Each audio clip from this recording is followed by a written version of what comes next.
Welcome to Influencer, our series of conversations with the world's thought leaders, the people creating the trends that we are all talking about. His solo albums alone have sold over 30 million copies. Snoop Dogg is an undeniable icon and likely the most famous rapper on the planet. Since taking the world by storm in 1992 with Doggy Style, Snoop has managed to grow and expand his brand in all directions, while always staying true to who he is. From rapper to businessman to actor, philanthropist, he is the one and only Snoop D-O-double-G in the house. So nice to see you. It's a pleasure. Can you see through those glasses? I can see you and I can see what I'm saying. I love it. Those are fabulous. Thank you, baby. You have everything customized, don't you? And you do know that. I do know that. Well, it's great to have you here in our studio. Let's start with, it is Tuesday, so you know what that means, puff puff past Tuesdays. How did that all start? Well, what happened was I was sitting in front of my laptop doing a thing called the Wake and Bake Show via Ustream. And I would be on there smoking and playing music and communicating with my fans. And I found out that they actually was loving the fact that every Tuesday I was coming on. So I said, why not create a day around me interacting with my fans and giving them new music and giving them updates on what I was doing and just staying, you know, socially, you know, active with the people. And it grew and it grew, and we've been on for about 9 months now. Every Tuesday just dropping new videos, new material, and showing new herbal essence over the internet. Nice. Well, you know, you have over 4 million Twitter followers and you do so much online. What is the recipe to engaging with fans and keeping them coming back for more and just doing it properly? Well, my recipe is just being me, you know. I'm up front, I'm up close and personal. My fans don't have a wall between me and them. It's more about, you know, we are a part of each other. You know, they made me who I am, and through the years, I've known how to grow with them and to allow them to be in my circle and not to be on the page of fan artists, but family. We all family, so there's really no walls. So when I'm on the internet doing my thing with them, I'm exposing them to different things that they want to know about myself, as well as them exposing me to who I am. Yeah, what excites you the most about the online space and what surprises you? Being able to just, you know, communicate with the people who really affect the decision making in the music industry, you know, the fans. And then being able to test your music out and test your material out and give it away and, you know, see what people feel about it. To me, it's like a give and take relationship. It's more about giving. You don't really make a lot of money when you socially giving it away, but it's a great thing to know that people are interested in what you have to offer, so when you do decide to sell it, you'll be in the right lane. Yeah, were you always a techie growing up? Did you consider yourself a geek? No, I didn't have computers. I actually didn't have computers. We was always trying to get out of the house when I was young. Because, you know, everything was going on outside of the house, and nowadays the kids are stuck in the house because it's computer driven. But when I was a kid, you know, the only computers that we had was Atari, ColecoVision, you know, things like that, but it wasn't no, you know, typing and no internet action where you could communicate with people all over the world. Yeah, and now you use Ustream, you use Vidi. Tell us about your video vlogging tips. Yeah, well, my tips would be just to, you know, stay connected and stay rooted and tooted. But my thing with Vidi is real special right now. I'm working with them because they have a situation where you can put out 15 seconds of video, you know, information and put it on Twitter, Facebook, and relay it to the people. So to me, that's a sly situation because I like that, to be able to communicate with my people visibly as opposed to just, you know, typing words. Totally. And now, this was big. You were at the F8 after party last week. Sean Parker invited you to perform. Yeah. How exciting was that? What was it like meeting Mark Zuckerberg and Sean Parker? I know we have a picture up of that also. There you go. Awesome. Show me the money. Yeah, that's what it's all about.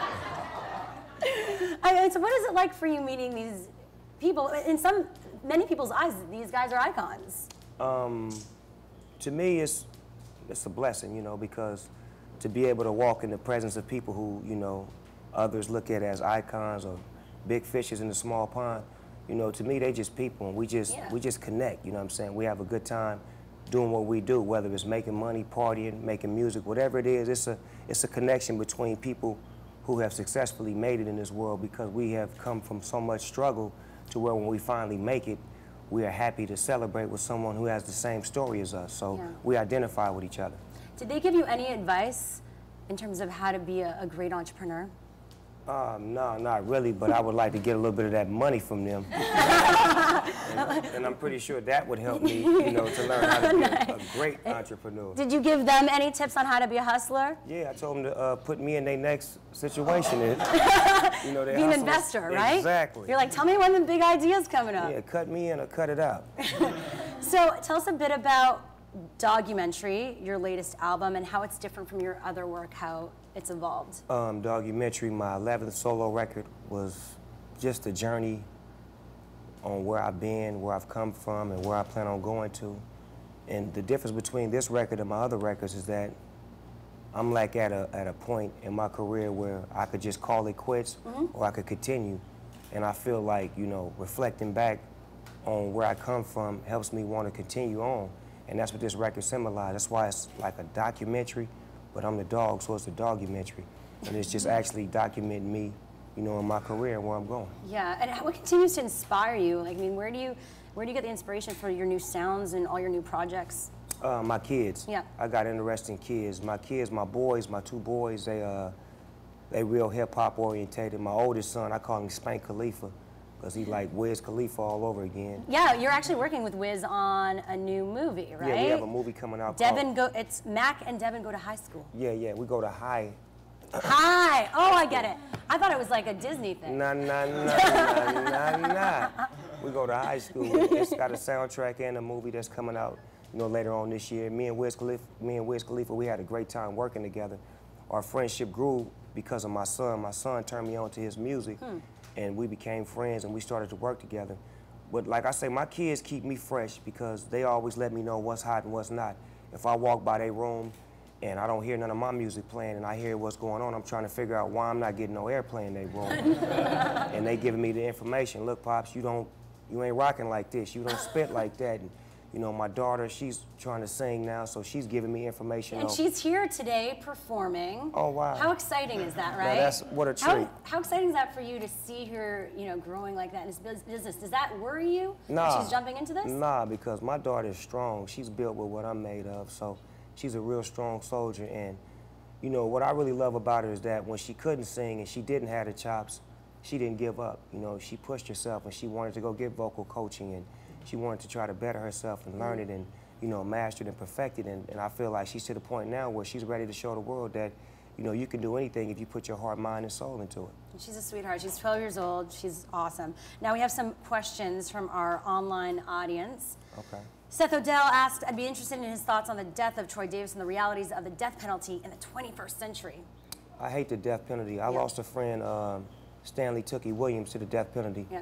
When me and Jamie Foxx went to Arnold Schwarzenegger, and we begged and pleaded him to save Stan's life because this guy had been nominated for Nobel Peace Prizes. He had changed his life. He, you know, was one of the co-founders of the Crips, but he was in a position now to where he was saving lives as opposed to taking lives. And, you know, they just couldn't hear him out, and they executed him. And since he's been executed, nobody else in San Quentin has been executed. So it just makes me feel like that didn't make no sense to kill him and then don't kill nobody else. And then with the situation with you just brought up to me, I felt that was, you know, the same kind of scenario. It's like, why are you putting people to death when you already took their life by taking away their freedom? It's like you don't prove nothing by doing that. It's just showing that this society is still, you know, lost in their ways, and they need to get rid of those old ways and get hip to what's going down right now. It's 2011. Well, now we're going to go back to you. Drake, another one of our viewers right now, has another question. When he wasn't popular yet, how he motivated himself to keep trying and rapping? Referring to you, of course. I was always like a class clown and like popular in my neighborhood and popular in my family. Like when I was a kid in the 70s, all of the kids would have to be in the back. And my mom would let me come in the living room and do the bump with one of her friends and drink some Slit Small Liquor Bull or some Colt 45. Yeah. And my uncle would let me hit the roach off the roach clip. So I was always popular. I never had no insecurity problems with myself. It was just about me recognizing that I had a talent because I wanted to sell drugs, I wanted to gang bang, I wanted to play football, and I wanted to rap. So I had to figure out which one was going to come true for me and put my time and devotion into it. And at that time, I was more focused on the gang banging and the drugs because that was the fastest way to get a girl, as opposed to rapping. Wasn't nobody making it as rappers, and I didn't have the workout ability as far as an athlete. So I chose the easy route, but then as time went on, my confidence grew in myself because people had confidence in me. And the first thing about confidence, you got to believe in yourself first. Definitely. Before anybody else can. And once I believed in myself, it made it easy for everybody else to follow along and make my situation become reality. Yeah, no, you're very much an entrepreneur. So what does that mean to you, being looked at as an entrepreneur in this world? It makes me feel good because I come from a position where, you know, we always had to work. You know, my mother, my father, my grandmother, my grandfather, they always had to work. So for me to be working, that means more than to be an entrepreneur because I love my job and I have a job, and I can say that my job is inspiring to a lot of other people, and it's the kind of job that everybody wants to have now. When I first started rapping, nobody wanted to be a rapper because it was nothing at the end of the tunnel. It was just a gold chain and maybe a gold record. But now it's like it's so many different things that comes along with being a rapper. You can become, you know, a movie star. You can become a alcohol representative. You can become anything. There's so many things that's connected to rapping that it's just not just one lane no more. There's so many different lanes that come with it. Once you perfect the rapping, everything else becomes natural. Well, you are awesome. Thank you so much Look, for give me being... two. We're going to do two up top. This is what we do. Wait, what do you do? All right. One, two, and then we do like this. There you go. Thanks so much for hanging with us today. His album is called Dog, You Mentary, and Snoop is easy to find online at snoopdogg.com and on Twitter at Snoop Dogg. I'll be tweeting you. Can we be Twitter friends? I'll follow you, baby. I appreciate that.